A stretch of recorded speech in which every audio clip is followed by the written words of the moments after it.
Imagine waking up tomorrow and realizing that nothing outside of you holds the power to shake your center anymore. Not a careless word, not a distant look, not even the silence of someone you once held close. Picture a life where your peace isn't delicate, not something that flickers with every shift in the wind, but something steady, a quiet, steady fire that lives within you, resilient, grounded, untouchable. Most people move through life like open wounds. Every breeze feels like a storm. Every glance or whisper becomes a wave they can't ride. But what if sensitivity didn't have to mean suffering? What if you could stay soft, stay open, without being consumed by the noise around you? This isn't about shutting down. It's not about pretending things don't hurt. It's about growing wise enough to feel without falling apart, to care deeply without losing yourself, to stand in the middle of life's noise and remain still on the inside. That kind of steadiness doesn't just appear. It's not found. It's built, quietly, patiently, one thought, one breath, one choice at a time. So today, we walk together, not towards some distant version of peace, but into the kind you create with your own hands. Because peace is not a gift, it's a discipline. Many believe peace arrives when everything around them is calm. Quiet mornings, no stress, no conflict. But real peace, the kind that stays when life is messy, doesn't come from your environment. It comes from how you meet it. You earn that peace by how you respond when things are hard. By the way you notice your anger rise and choose to breathe instead of react. By the times you let silence speak for you, not because you're weak, but because you're anchored. Peace is not escape. It's not a beach far from the noise. It's being able to sit with yourself when your own mind gets loud and not get swept away. It's learning how to come back to yourself again and again when the world tries to scatter you. And that kind of peace, the kind that holds even when nothing else does, isn't built overnight. It doesn't come from reading quotes or making one big decision. It's carved gently into your nervous system through repetition, through presence, through patience. So take a breath and know this. You're not behind, you're building. And every quiet choice you make is the work. There will be days when emotions rise like waves, when words land harder than they should, when plans fall apart, when old wounds stir without warning. And it's in those moments, not in the calm, but in the chaos, that the real practice begins. This is where you return to your breath, to your posture, to your presence. You don't ignore the emotion, but you don't hand it the wheel either. You observe, you hold still. And in that space between reaction and response, you reclaim something quiet but powerful, your choice. This isn't about becoming unfeeling, it's about becoming steady. There's a deep difference. So if you've been waiting for peace to arrive, you can stop waiting. It's not coming from out there. You build it, you choose it, you tend to it. Like a garden, you sharpen it, like a blade. Because peace is not stronger than your discipline. And the more consistently you return to it, the more unshaken you become. Not because you stopped caring, but because you finally understood what's truly worth your care. You are not obligated to feel everything deeply. It's easy to believe that sensitivity is the highest form of humanity, that if you don't feel everything intensely, you're somehow missing something essential. But that's a beautiful myth. One that often leaves tender souls exhausted. Because feeling deeply without discernment turns everyday life into a battlefield. A missed message becomes rejection. A disagreement becomes betrayal. A little distance feels like abandonment. But life isn't always speaking in extremes. Most of the time, life is simply happening, neutral, unpersonal. It's our interpretation, shaped by old wounds and unexamined fears, that turns quiet moments into imagined catastrophes. You're allowed to step back, to ask, Is this really about me? Or is this a story I've told myself too many times? You are not a character in everyone's narrative. You're not required to translate every silence, to solve every glance, to absorb every shift in someone else's mood. People are often distracted, lost in storms you cannot see.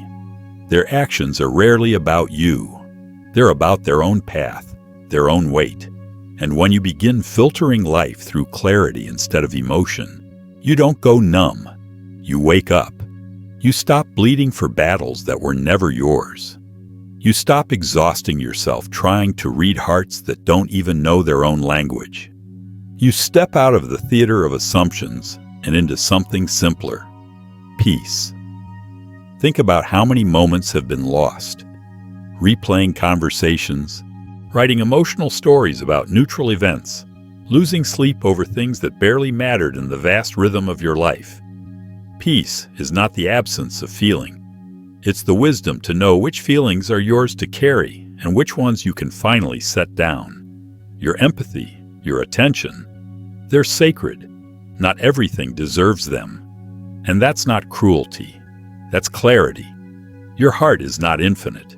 Your energy, your care, your presence, they are sacred resources.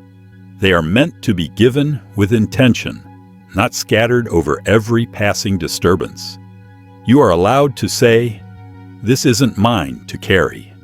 This moment, this silence, this fleeting sting, it does not define me. It does not deserve a throne in my mind." You can let the waves of emotion move through you without drowning in them. You can feel the sharpness of a moment without letting it anchor itself in your soul.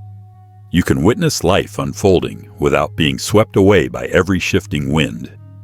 And here is the paradox. When you stop overfeeling, you don't become numb. You feel more authentically. Your emotions become clearer, less distorted, less amplified by fear. You grieve when grief is true.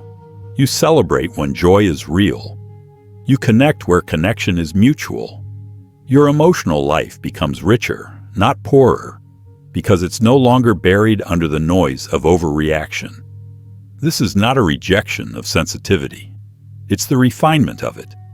It's the difference between raw emotion and emotion shaped into wisdom. It's protecting your inner sanctuary so that you can meet life with an open heart, but a steady one.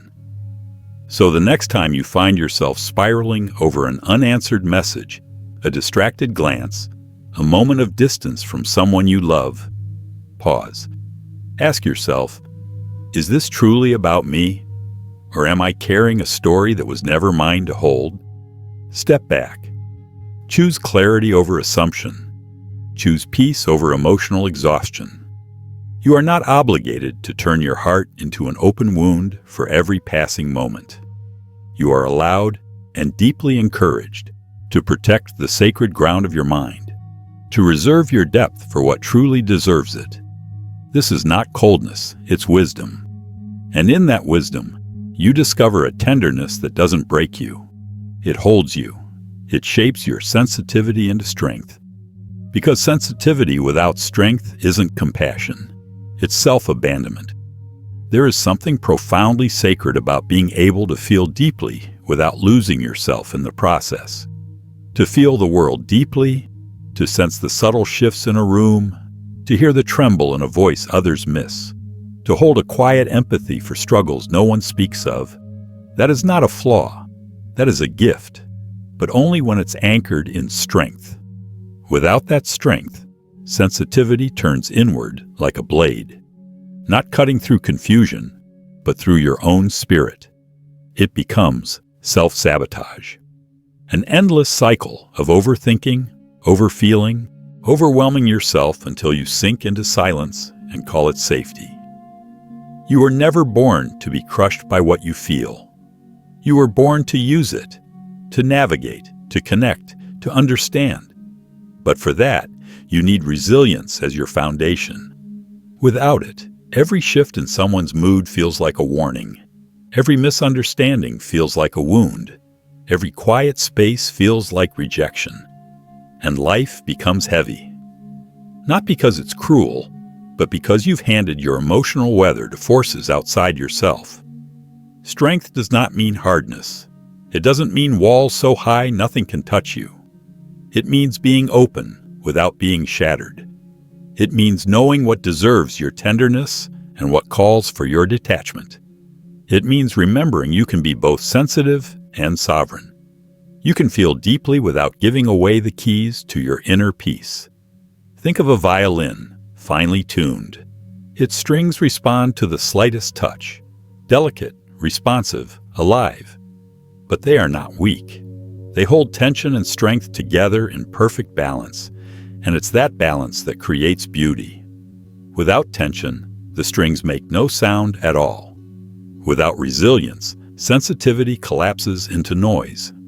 Your emotional sensitivity needs the same balance, the grounding of boundaries, the weight of self-respect, the steadiness of focus. Without these, you absorb pain that isn't yours, carry burdens that were never meant for you, and see life through the lens of constant vulnerability instead of calm awareness. And there's another quiet danger. When sensitivity goes unanchored, it can turn inward without meaning to. Every experience becomes about you. How you were hurt, how you were misunderstood, how you were unseen. But sensitivity isn't meant to close the circle around you. It's meant to open it, to let you feel the world clearly without losing yourself in every ripple it makes. When you start seeing life through the lens of old wounds, everything begins to feel personal. Every silence becomes a rejection. Every sharp word, a verdict on your worth. And slowly, the world doesn't just feel smaller. You begin to shrink inside it. Not because the world has changed, but because your heart has turned inward on itself. True strength is what allows you to step outside of that, to witness someone's anger or coldness and understand it as a reflection of their own struggle, not a sentence on your value.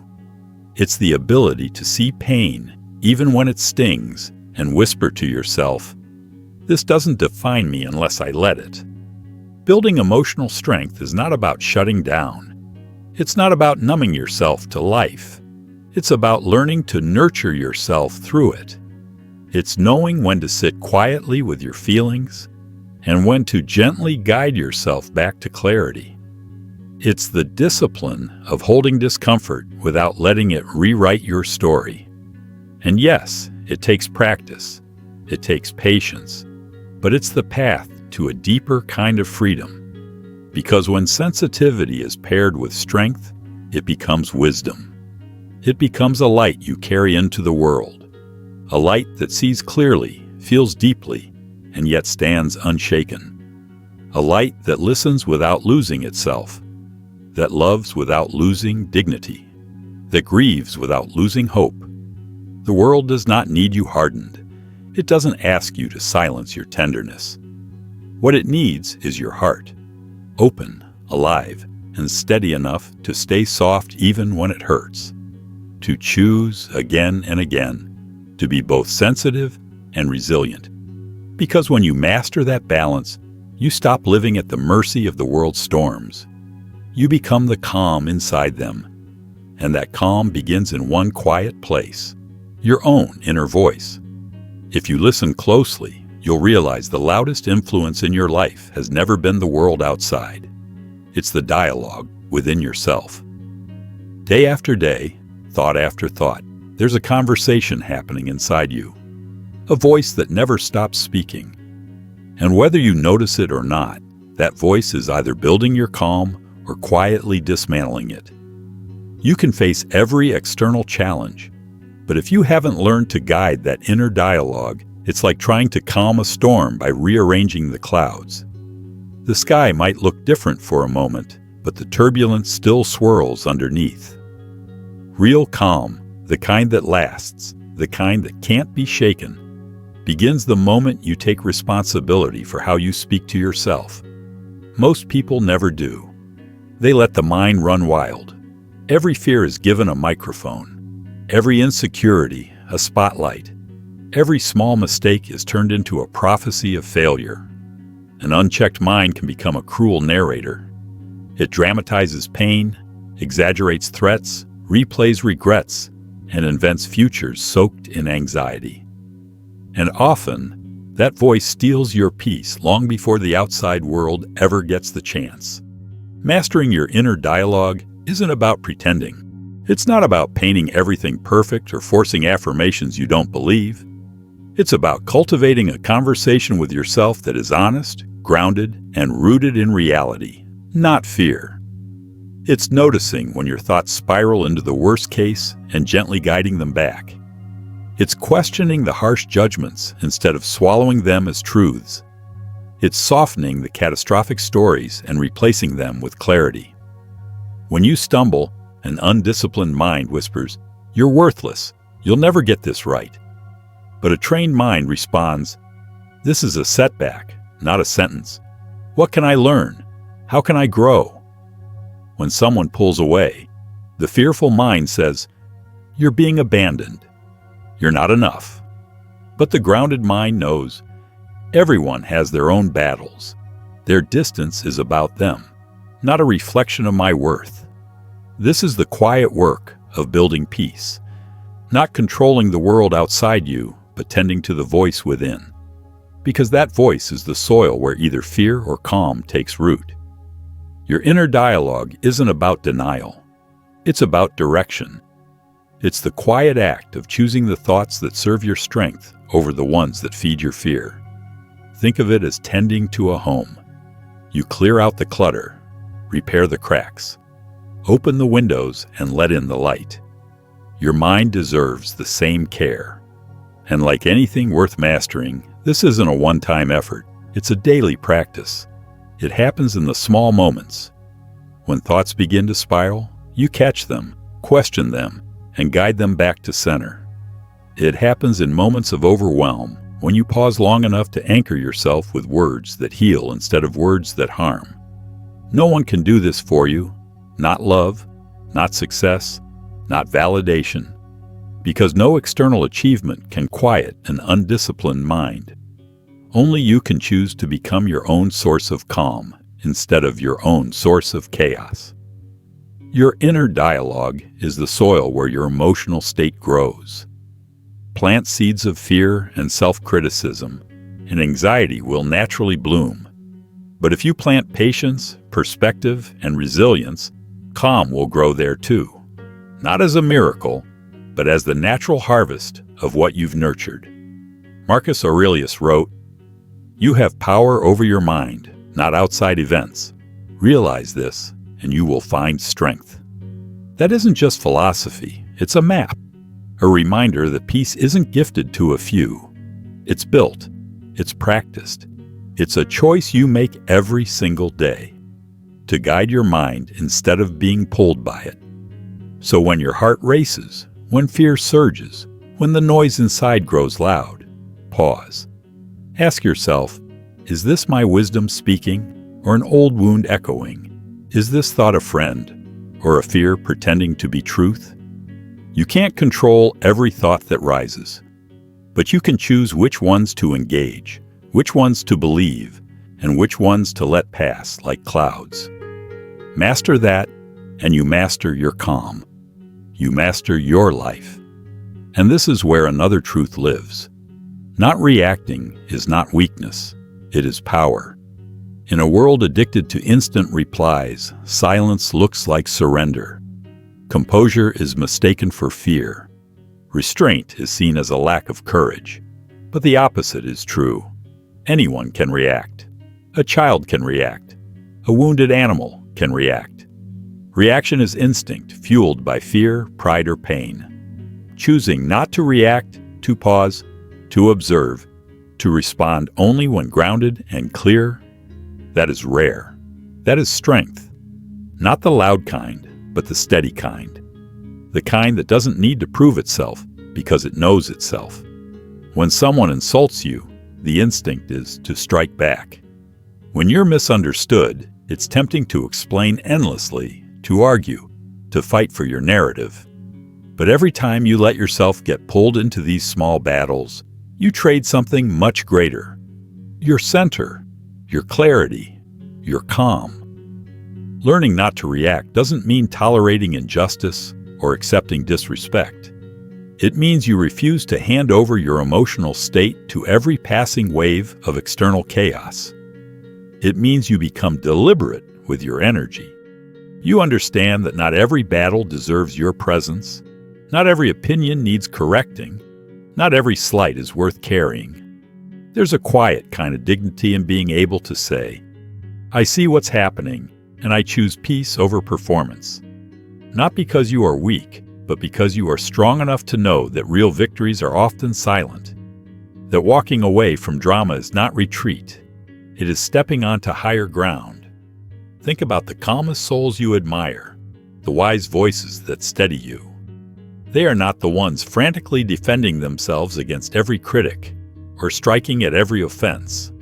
They are the ones who stay rooted, who speak only when their words can shape something better, who understand that sometimes silence is the most powerful voice in the room. Seneca once said, "He who angers you conquers you." And he was right. Every time you react without pause, you hand your power away. You become a mirror reflecting someone else's chaos instead of a light shining from your own source. But when you refuse to react, you create space. Space to breathe, space to think, space to choose a response that reflects who you are, not who the moment tries to make you. This practice isn't easy. It takes restraint, it takes self-awareness.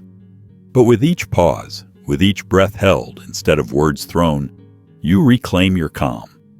And in that calm lives a power no one can take from you.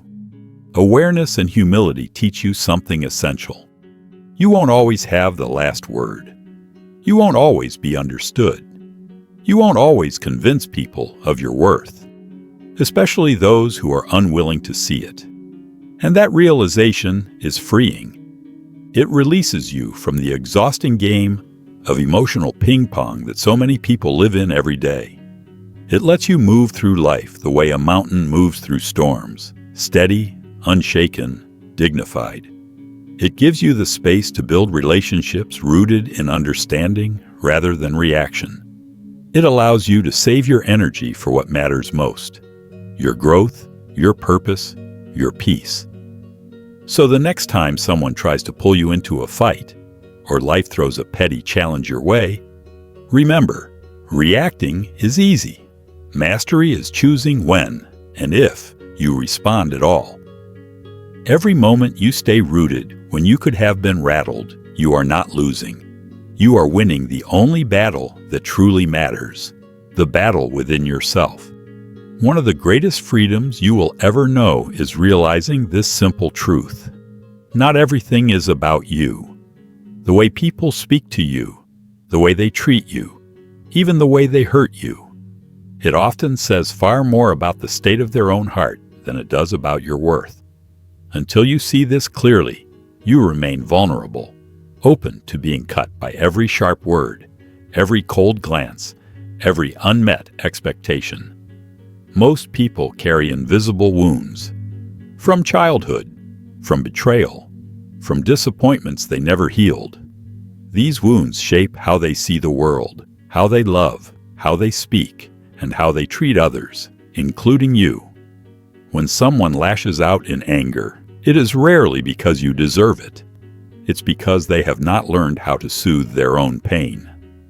When someone withdraws into silence, it often isn't your failure. It's their fear of being vulnerable, their terror of needing someone who might not stay. When you take everything personally, you turn yourself into a mirror of their suffering. You lose the ability to see clearly, to love wisely, to protect your own peace. You begin dancing to the tune of wounds that aren't even yours. And in doing so, you hand over the keys to your emotional well-being to people who may not even know how to hold their own. Learning not to take things personally doesn't mean you accept mistreatment. It means you see the source of it. It means you develop enough inner stability to say, "This behavior reflects their journey, not my value." It means you stop building your self-image on the unstable ground of someone else's brokenness. Imagine how much lighter life would feel if you didn't carry every slight. If you could meet anger with curiosity instead of defense. If you could meet distance with compassion instead of panic. If you could meet coldness with the understanding that not everyone is capable of meeting you where you are. And that's okay. It doesn't make you better than them. It simply makes you freer than the version of yourself that once needed every person to validate your worth, every conversation to prove your value. The Stoics taught that it isn't events themselves that disturb us, but the judgments we attach to them. Nowhere is this more true than in the way we personalize the behavior of others. When you let go of the belief that everything is a commentary on you, you create space. Space to see others more clearly, and space to protect the quiet strength within yourself. Someone's harsh words may be a reflection of their inner war. Someone's indifference may be a shield built after too many wounds. Someone's betrayal may echo pain they've never had the courage to heal. And yes, some people will hurt you deliberately. Seeing the roots of their actions doesn't excuse them. It simply frees you from carrying their chaos inside your own heart. You are never meant to carry the weight of someone else's unresolved pain. You are not a battleground for their unhealed struggles. You are here to live, to grow, to love without chains tied to the broken places of others. So the next time someone's words cut deep or their actions leave you aching, pause and ask yourself, is this truly about me? Or is this about something inside them that has nothing to do with who I am? You are allowed to love people without carrying their pain. You are allowed to set boundaries without guilt. You are allowed to protect your peace without explaining or justifying it to anyone. And the more you practice this, the lighter you become, the freer you feel. You stop living as a sponge for every misunderstanding, every disappointment, every moment of rejection, because you begin to know, deep in your bones, that your worth is not negotiable, and it is certainly not defined by the wounded hands of others. You start to walk through life with a quiet nobility, not because you are untouched by pain, but because you refuse to let life steal the sanctuary you've built inside. But here's the truth.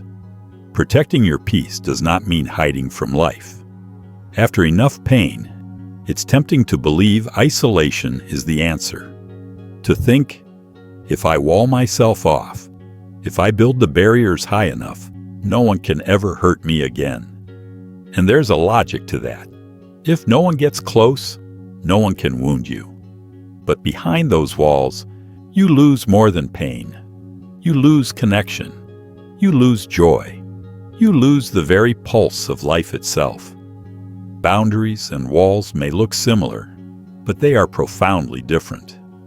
Boundaries protect your peace while keeping your heart open. Walls protect your fear while imprisoning your heart. Boundaries are conscious, deliberate, and wise. Walls are reactionary, rigid, and suffocating. When you build emotional boundaries, you're not closing the world out. You are saying, gently but firmly, this is where I end and you begin. This is what I allow in. This is what I protect. Boundaries create a safe space within you where your worth is preserved, your emotions are honored, and your energy is directed toward what truly matters. They are not about pushing people away. They are about inviting the right ones closer in a way that allows love to thrive without destroying the sanctuary you've built inside. Boundaries are about inviting the right people closer while recognizing, without bitterness, that not everyone deserves a seat at your table. They protect the sacred garden of your inner life from the weeds of manipulation, guilt, and emotional chaos that others may bring, knowingly or not. Walls, on the other hand, are built from fear, not wisdom. They are reactions to past wounds, not reflections of present truth. When you build walls, you don't just keep pain out, you keep love out too. You keep growth out. you trap yourself inside a fortress that eventually becomes a prison. And while hurt may not reach you as easily, neither will healing. The art lies in knowing when to open, when to close, when to step forward, and when to step back. Not from fear, but from clarity and self-respect. You don't need to shut everyone out to stay safe. You need to refine your filters. Listen to your intuition, that quiet knowing inside that whispers, "This person drains me," or "This situation crosses a line." Honor that voice. Strengthen it. Let it guide you without anger or resentment. Because a boundary's purpose is not to control others, but to control your exposure to what dims your spirit. It honors the reality that while you cannot change how others behave, you can always decide what you allow to affect you. Imagine standing at the edge of a vast ocean. You cannot control the waves, but you can choose where to build your home. You can choose how far the tide comes in. That is the work of boundaries, to stay connected to the world without being swallowed by it. And boundaries aren't always visible. Sometimes they are silent decisions. The choice not to engage in certain conversations. The choice to say no without guilt. The choice to walk away when your peace is no longer respected. These are boundaries drawn not from anger, but from wisdom and self-love. Seneca said it best. Associate with those who will make a better man of you. Welcome those whom you yourself can improve. This isn't about elitism. It's about stewardship, the careful tending of your own soul. It's about understanding that your emotional environment shapes you just as much as the world around you. You cannot stay healthy if you live surrounded by pollution. You cannot find peace if you constantly invite chaos into your inner world. Setting boundaries will disappoint some. It may confuse others. It might even anger a few. But your responsibility is not to manage their emotions. It is to protect your peace, to live in alignment with your values, to create a life where your soul can breathe freely, without apology, without compromise.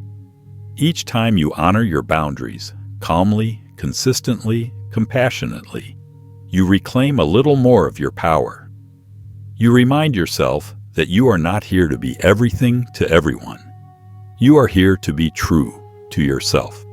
Because ultimately, a boundary is not a rejection of the world. It is an act of profound love. Love for yourself and for the kind of life you are choosing to build. Train your nervous system to feel safe in silence. Silence is a space many fear. In the absence of noise and constant stimulation, deep anxieties can rise to the surface. Left alone with their thoughts, many feel a physical discomfort, a restlessness that pushes them to reach for screens, distractions, conversations, anything to avoid simply being. But what if silence isn't the threat we imagine? What if silence, when met with courage, becomes a sanctuary instead of a void? If you want true calm, true resilience, you must train your nervous system to feel safe in stillness. Because without that safety, you will always be reacting, not to the world outside, but to the turmoil within. Much of what we call overreaction or oversensitivity is simply a nervous system panicking when faced with the unknown, the unstructured, the silent. It's easy to miss how deeply modern life trains us to fear quiet. The endless buzzing of notifications, the constant hum of media, the quick distractions of entertainment. They all create a rhythm of nonstop engagement. In that rhythm, stillness feels wrong. It feels like something's missing. It feels unsafe. But your nervous system wasn't built for constant noise. It wasn't meant to handle an endless stream of information without pause. It was made to cycle, to engage, then to rest, to act, then to regenerate, to move outward, then to return inward. Without that inward return, without the practice of stillness, you become like an instrument that's always being played but never tuned, slowly falling out of harmony with yourself. Training yourself to feel safe in silence isn't about withdrawing from life. It's about giving yourself a place to come home to, no matter how chaotic the world becomes. It's about anchoring yourself so deeply in your own presence that the absence of external noise doesn't feel like abandonment, but sanctuary. And it starts small. It begins with resisting the urge to fill every quiet moment with sound. Sitting in your car without turning on the radio. Waiting in line without scrolling through your phone. Letting the evening settle without background noise. These small acts of stillness send a message to your nervous system. You are safe. You are enough. Nothing needs to happen right now. At first, it may feel uncomfortable, like an itch beneath your skin, like an unnamed anxiety. That's okay. That's the old programming unraveling. With time and patience, you'll notice something remarkable. The discomfort fades, and in its place, a spaciousness grows, a quiet kind of strength. You begin to see that silence isn't empty. It's full of breath, full of awareness, full of subtle life. You can't truly hear yourself when everything around you is too loud. In silence, you begin to hear your deeper needs, the ones buried beneath all the noise. You start to notice the tension held in your body, the patterns your mind keeps replaying. You begin to reclaim the parts of yourself that were drowned out by endless distraction. And most importantly, you start to separate silence from fear. You stop seeing stillness as loneliness. You stop interpreting the absence of external stimulation as a sign that something is wrong. You stop viewing quiet as a personal failing. Instead, you come to recognize silence for what it truly is. A space where healing unfolds, where strength is quietly forged, where you remember who you are, beyond the world's constant commentary. Marcus Aurelius wrote, "Nowhere can man find a quieter or more untroubled retreat than in his own soul." And it's true, but only if you learn to make that inner retreat a place of safety, not a battlefield. So the next time you find yourself reaching for a distraction out of habit, pause, breathe, sit with the discomfort, let it pass. Teach your body and mind that you can be still and still be whole, that nothing needs to happen for you to be okay. Because the more you train your nervous system to feel safe in silence, the less you'll be ruled by the noise outside, and the freer you'll become. To live with clarity, with depth, and with unshakable peace. Calm doesn't mean indifference. It means authority over chaos. There's a common misconception that if you remain calm when everything is falling apart, it means you don't care enough. That if you don't react with urgency, anger, or visible distress, you must be cold, detached, or indifferent. But that misunderstanding says more about our culture's addiction to emotional chaos than it does about the true nature of calm. Calmness isn't apathy. It's authority. It's not a sign that life doesn't affect you, but a sign that you've learned to respond with intention rather than impulse. It's the quiet, deliberate choice to meet storms with steady hands, not because you ignore the danger, but because you know panic never built a bridge over a flood. When you cultivate real calm, you're not tuning out life's difficulties. You're tuning in with deeper awareness. You understand that thrashing against the current only pulls you under faster. Calm is not the absence of feeling. It's mastery of feeling. It's choosing not to let temporary emotions drive permanent decisions. It's feeling the depth of sorrow, the sting of betrayal, the rush of anxiety, and still standing rooted, still choosing thoughtful action over chaotic reaction. In moments of crisis, most people look outward for control, trying to fix, argue, dominate the external world. But those who truly understand calm look inward first. They realize the only thing they have complete authority over is themselves, their breath, their focus, their inner state. The Stoic philosopher Epictetus taught, "It's not what happens to you, but how you react to it that matters." This simple teaching holds the secret to real power. Life will bring storms. People will disappoint you. Plans will unravel. Pain will visit. None of this is failure. It's the nature of existence. But how you choose to meet that reality, that is where your freedom lives. Imagine a tree in the middle of a fierce storm. The weak tree snaps in the wind, its roots too shallow, its branches too rigid. But the strong tree, deeply rooted, flexible, patient, bends without breaking. It feels the full force of the wind, but it endures. And when the storm passes, it stands even stronger than before. You are that tree. Your calm is your roots. Your calm is your strength. It lets you bend when life demands, without losing yourself in the process. But calm doesn't simply appear by wishing for it.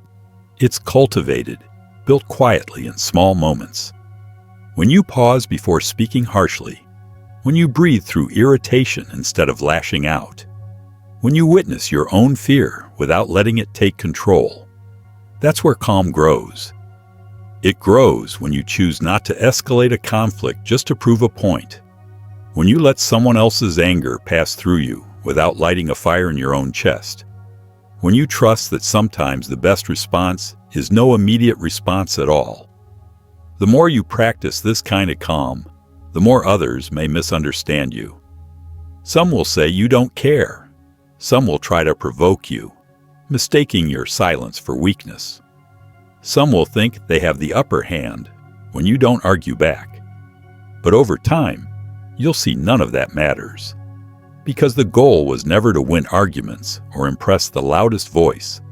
The goal is to live well, to move through life with dignity, to preserve your peace as if it were a sacred flame, because it is. You'll notice how much more energy you have when you're not caught in unnecessary battles, how much clearer your mind is when it's free from emotional chaos, how much more deeply you can love, create, and experience life when your soul isn't constantly healing wounds from reactive moments. True calm doesn't mean you're detached from life. It means you're fully present, but from a place of strength, not survival. So the next time someone mistakes your calm for indifference, let them. You don't owe anyone a performance of panic. You owe yourself the preservation of your peace. Because in the end, calm isn't about withdrawing from life. It's about showing up fully with open eyes, an open heart, and unwavering control over your inner world. Your peace is sacred. Protect it fiercely. There comes a moment when you realize peace is not just a pleasant feeling, not a bonus reserved for easy days. It's the foundation of everything. Your clarity, your strength, your happiness, your ability to give to others without losing yourself. And when you truly recognize how sacred your peace is, you stop treating it as negotiable. You guard it like a flame protecting its last breath of oxygen in a storm. Fiercely, unapologetically, and without hesitation. Your peace is the center of your life. It is what allows you to stand firm, move forward, and be whole. Your peace is what allows you to respond rather than react, to think clearly when others panic, to love deeply without losing your own identity. Without it, everything else begins to suffer. Your work, your relationships, your dreams, your health. Peace isn't a luxury. It's oxygen for the soul. And yet, how often do we give it away too easily? How often do careless words from a stranger ruin an entire day? How often do we open our hearts to people who repeatedly only know how to take, never give? How often do we stay stuck in places, conversations, habits that drain us simply because we're afraid to choose ourselves? You don't owe your peace to anyone. Not to the friend who manipulates your kindness. Not to the family member who uses guilt to make you abandon your needs. Not to a culture that praises self-sacrifice even when it leaves you empty. Protecting your peace isn't selfish. It's wisdom. It means you recognize that you cannot pour from an empty cup. It means you honor your energy, your limits, your well-being. Choosing yourself is not an act of arrogance. It is an act of survival, a foundation from which all else can thrive. Protecting your peace means choosing carefully where to invest your energy, not wasting it where it withers, but nurturing it where it can grow. To protect your peace ruthlessly is not to act from cruelty, but from deep compassion for your own soul. It means walking away from battles you could win, but don't need to fight. It means refusing to explain, justify, or apologize for the boundaries you set to keep your spirit whole. It means listening closely to the subtle signals within you, the tightness in your chest, the drain on your energy, the heaviness that lingers after certain conversations or places. These are your soul's quiet warnings. Honor them, trust them. Yes, protecting your peace will come at a cost. It might cost you relationships built on your willingness to overextend.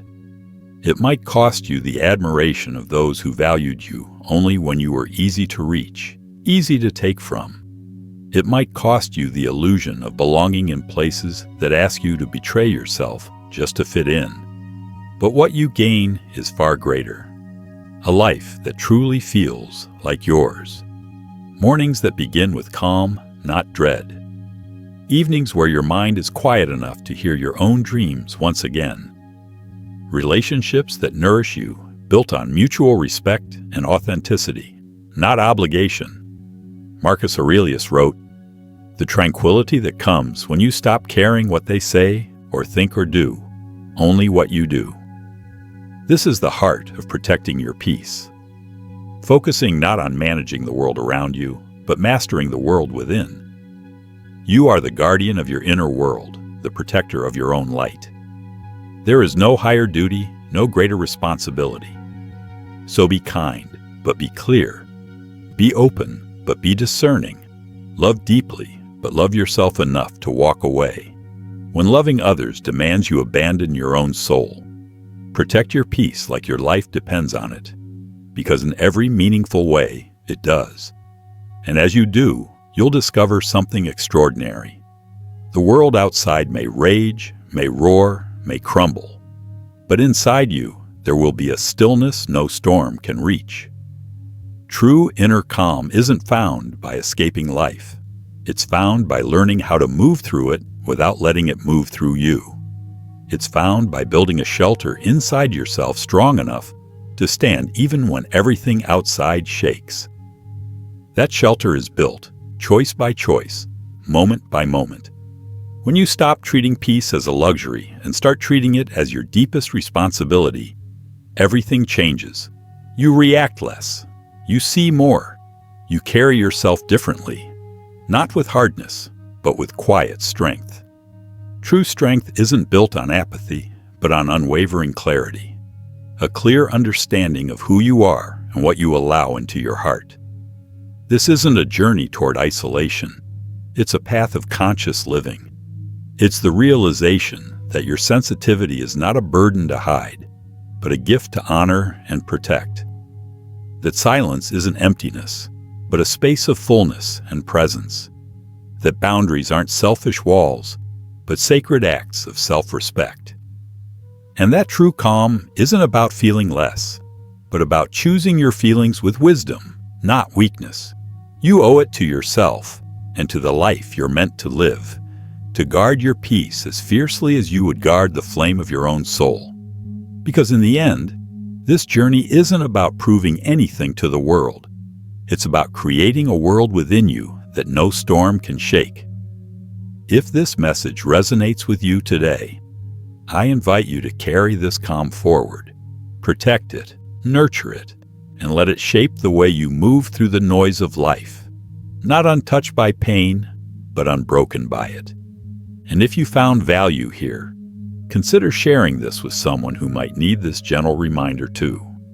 Thank you for being here, for choosing reflection over reaction, stillness over chaos, and strength over noise. Until next time, stay rooted, stay present, and stay fiercely at peace. Subscribe to Stoic Mindset Mastery.